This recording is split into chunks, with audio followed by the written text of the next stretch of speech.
Okay, in the tutorial for today, we're going to take a look at advantages and disadvantages. Now, I made a tutorial about this a couple of weeks back, and we were looking at the three different kinds of advantages and disadvantages. We were looking at three different ones. So, you discuss the advantages and the disadvantages. We looked at do the advantages outweigh the disadvantages, and we also looked at discuss the advantages and disadvantages and give your own opinion.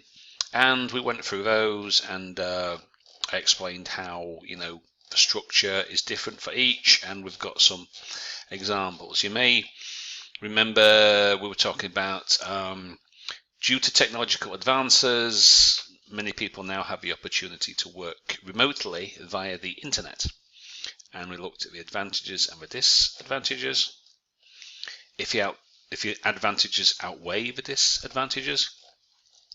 And finally, discuss the advantages and disadvantages and give your own opinion. Okay, so we're just going to look at, I've got a couple of examples here, which I haven't used before. I haven't put on my website yet. I was just having a look through my backlog of essays, and I thought, I've got 2 essays, I might as well make use of them.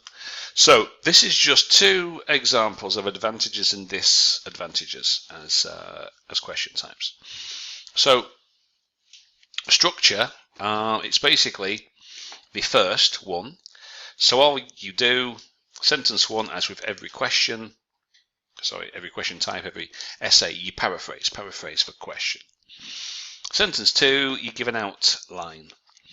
What's the advantage? What's the disadvantage? Then paragraph. As you can no doubt see, this structure is pretty straightforward. All right. So, paragraph 2, advantage. Explain how it's an advantage. Example. Paragraph 3, the disadvantage. Explain how it's disadvantage and give an example, and then a restatement of your main points. So it's pretty straightforward, really. So we'll just have a look at this. Now, I've mentioned in a couple of videos and to students also that it's a good idea to, as I put it, to spell things out. So actually say, I think this is an advantage, or say, I think this is a disadvantage. The main idea is really to be as clear as possible. In my previous video, I was talking about exactly the same. We need a clarity. We're looking at the criteria, and the examiners want a clear position throughout the response. They want you to lay things out. This is the advantage, this is the benefit, this is the drawbacks. They want you to say. They haven't got time to be pissing about. They don't want to be guessing what you think or what you mean. So just come out with it and say it. Now, some people may, say, oh, that's too much of a formula.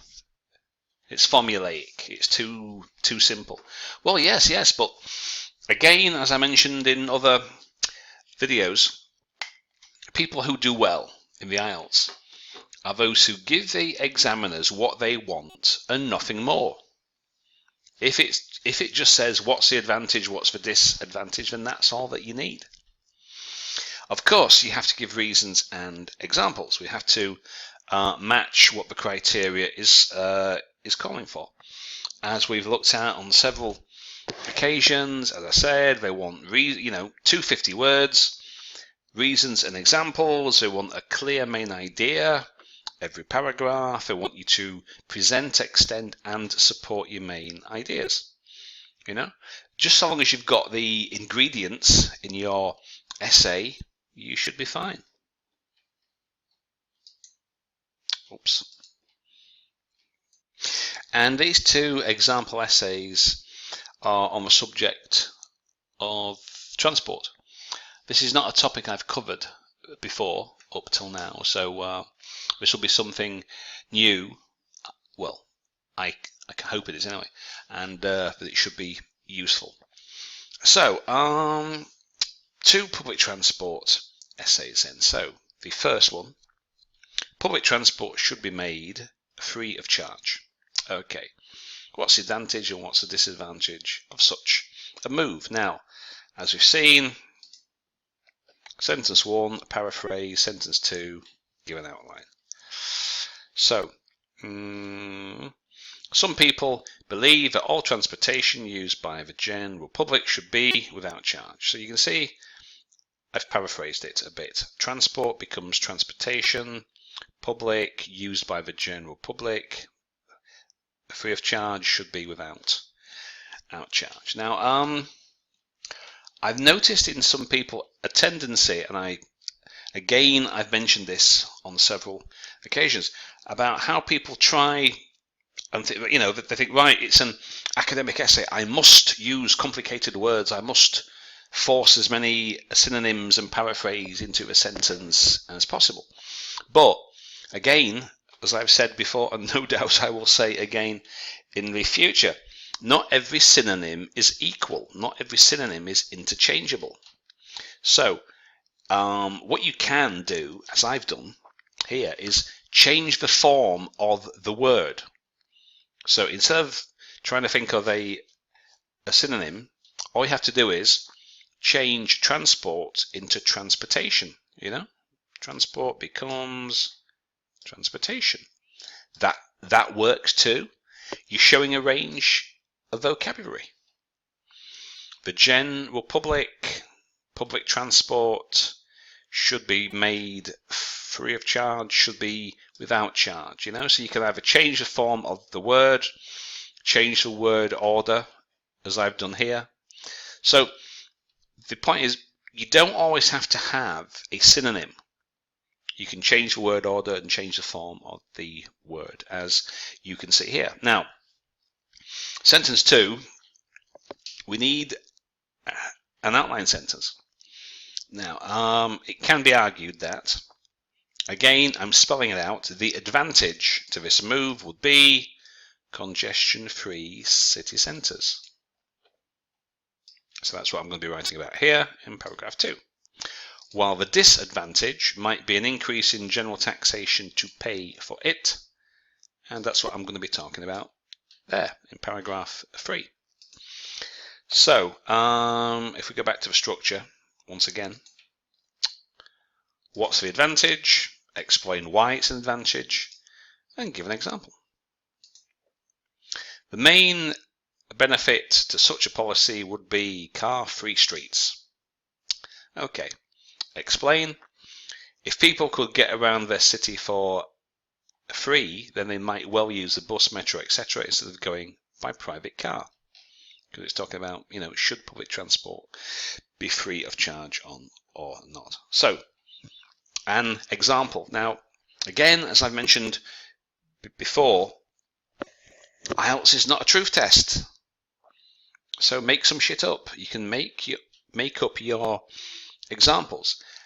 As long as it fits what you're writing about, and obviously, as long as it's not really, really stupid. But if it isn't, make up a survey, make up some research, as I have basically done here. I've got no idea if such a survey exists. I made it up because it fits my point quite well.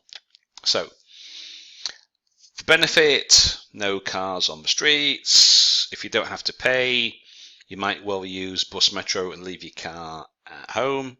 For example, a survey of commuters in 2015 conducted by the UK Department of Transport said that if all public means of transportation were free to use, 90% would be tempted to leave their cars at home. That sounds good. Now, this isn't in the structure, but what you can do, if you want, if you can think of anything, if you've got time, is to put a sentence that reinforces it. Basically, it's a summary, a conclusion sentence. If this policy were to be implemented, then city centres might be car and congestion free. Now, we could take this out and it wouldn't make the slightest difference. You know, so in or out, the choice is yours. Okay, so what's the disadvantage? We're going to turn to that now. Well, the structure is the same. The disadvantage is it's a disadvantage because, for example, of why it's a disadvantage. So, right, I say increase in taxation. Okay. Secondly, although this policy would undoubtedly be of benefit, a major drawback or disadvantage, I paraphrased a bit, would be the increase in personal taxation required to pay for this scheme. Now, I could have made that sentence kind of shorter, you know. The main disadvantage is the increase in taxation, but that's just how it came out, you know. So, sentence 2, we need to explain this. That is to say, local government needs to pay drivers. You know, they need to pay staff. The vehicles need to be bought and maintained, which is not cheap. So, transport, it may be free to the user, but for the people who organise it, the bus companies, the drivers, etc., that must be paid for. So, an example now. Research carried out by the University of York suggests that local taxes in the UK would have to go up by 25% to pay for this scheme. Now, that's something that I invented. It's a load of rubbish. I've got no idea, but it doesn't matter. It sounds plausible, you know, it doesn't sound too ridiculous, and it fits. So, what I've done then, I've put another sentence, again a conclusion kind of sentence.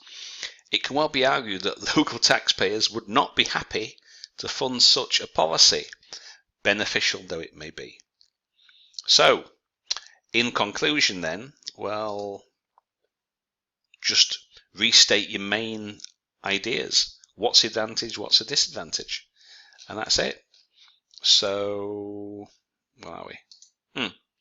In conclusion, despite the fact that free public transport would be a significant improvement, in other words, an advantage to many towns and city centres, the cost of implementation may be too prohibitive or too expensive for this to become a reality.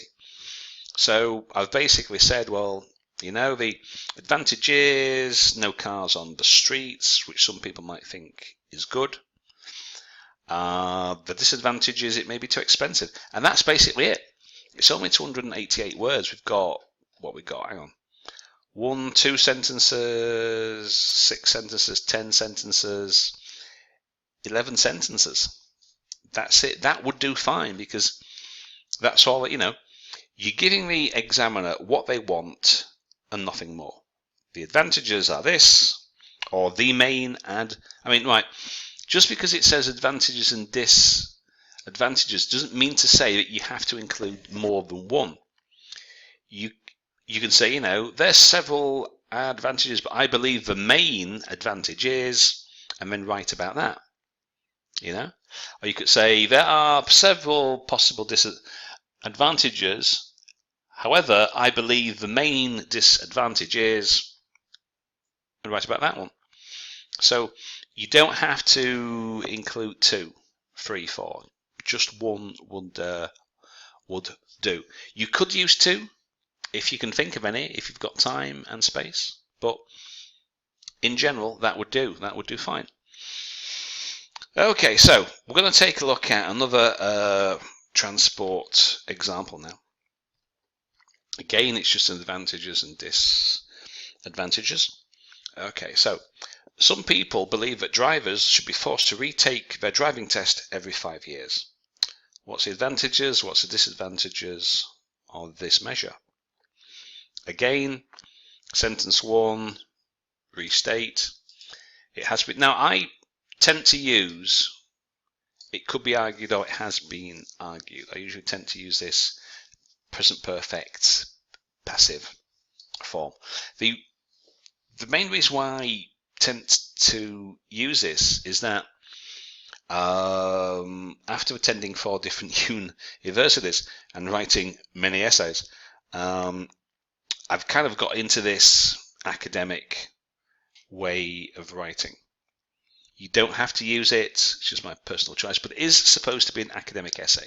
So you can use personal pronouns. I know some people, somebody wrote a comment on a group in Facebook, well, or on Facebook a few weeks back, asking about the difference between American writing, academic writing, and English. Apparently, the Americans are told never to use personal pronouns in an essay.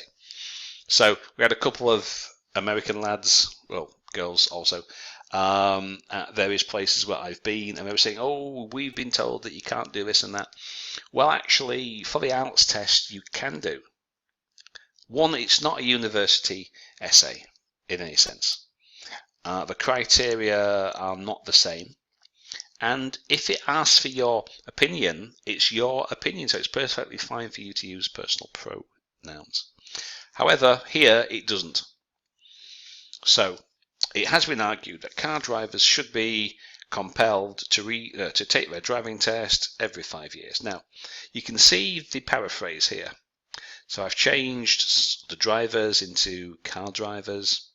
Forced is compelled, which is pretty similar as a synonym, to retake their test, to take their driving test every 5 years. So it's paraphrased. I've changed it around just a bit. So sentence 2, we need to say what the advantage and the disadvantage is. I believe the main advantage, again, I like to spell it out. You know, the main, I mean, you could say benefit maybe, you know, but to make it crystal clear, the main advantage is an increase in public safety, which is what we're going to be talking about in paragraph 2. The disadvantage would be the cost, and that's what we're going to be talking about here in paragraph number 3. So, this essay, now, I know I usually say that, you know, sentence 1 should be nice and short, your main idea, but sometimes, you know, when you are writing, and when I was writing these examples, I was trying to write them as quickly as possible. Now, I know that you've got 40 minutes, but I mean, you know, I should be able to do it in a lot less time. And in order to try and recreate the same kind of pressure that you would be under, I just wrote it, I don't know, 5 minutes, maybe 10 at the most. So when you're writing under pressure, often, you know, you just have to go with what comes into mind. You haven't got time to be chopping and changing. Oh, that's about. Oh, I don't like the sentence after change. You just don't have the time, essentially, which is what happened here. This sentence, it's a little bit long. It came into mind. I put it down, and I didn't want to be changing it to make it perfect, because I know that the conditions of the exam don't really allow people to be perfect, but still. So, firstly, it can be said that many accidents on the road are preventable and are often due to poor driving skills, as many people pass a basic driving test and have no further sorry, it's a little bit long, which can lead to carelessness and the forming of bad driving habits. Yeah, sorry, if I was examining this, I wouldn't be too pleased with that sentence, but I did, you know, try and write it under pressure. So that's the main idea, that if you only pass the basic test, you don't have any further training, it's possible you might have some bad driving habits.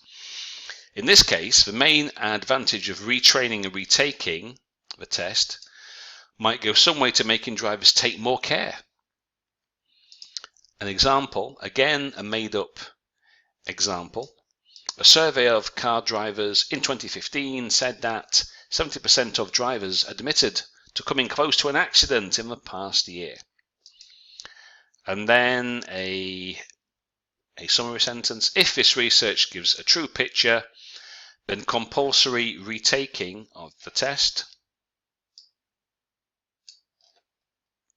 could be a major factor in reducing accidents and fatalities upon the roads. Okay, so it's a little bit long-winded, but it's got the logic, it's got the structure, and it's got a clear example. So, what's the disadvantage? Well, I say it's going to be cost, it's going to be expensive. So, although this measure may have many benefits, the main disadvantage to this measure could be the considerable expense of training and the test fee, which many drivers would be resentful of paying. In other words, people don't want to have to have this expense every 5 years. Sentence 2, explain it. That is to say, if drivers are forced to retake the exam, they may try to cheat or to get around the requirements in some way to avoid paying the fees.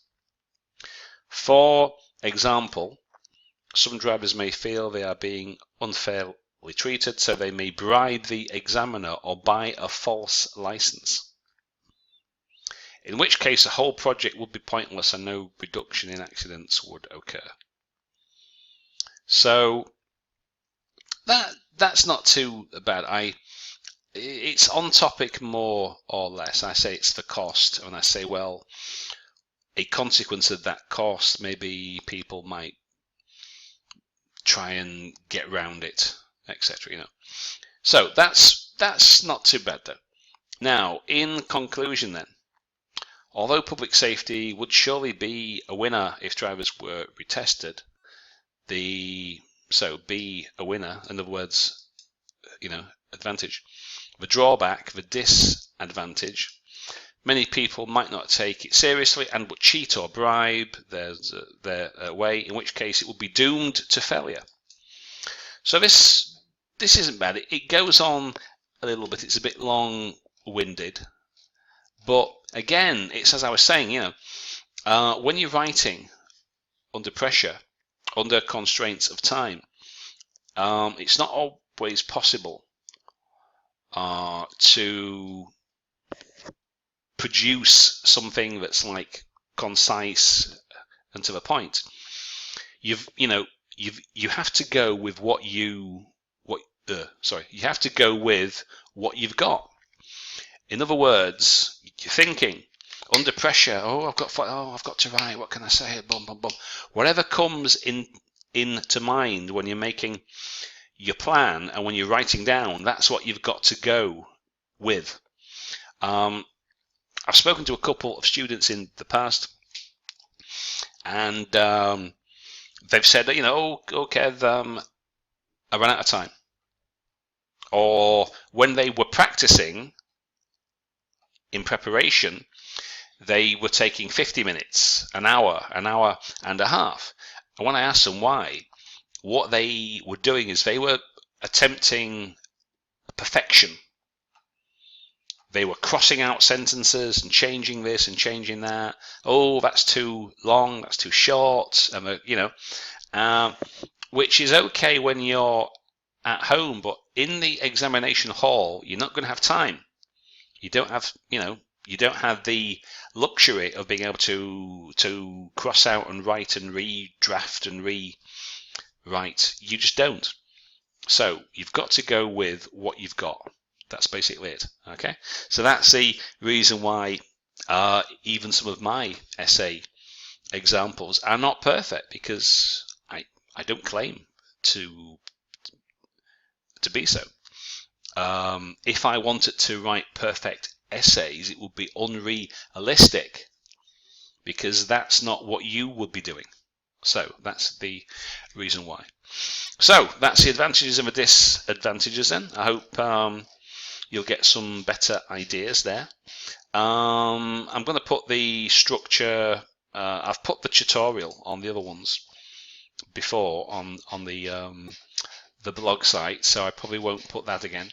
What I will do, I'll put the structure file for this first question type, just what's the advantages and what's the disadvantages, and I'll put the transport example essays there too, so you can use those as a model or copy them. Right, that's it. I'll see you next time. I don't know what I'm going to be doing.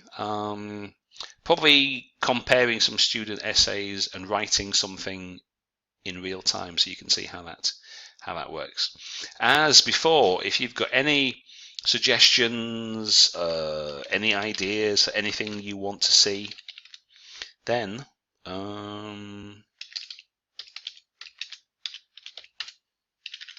write to this email. I'll see what I can do. Okay.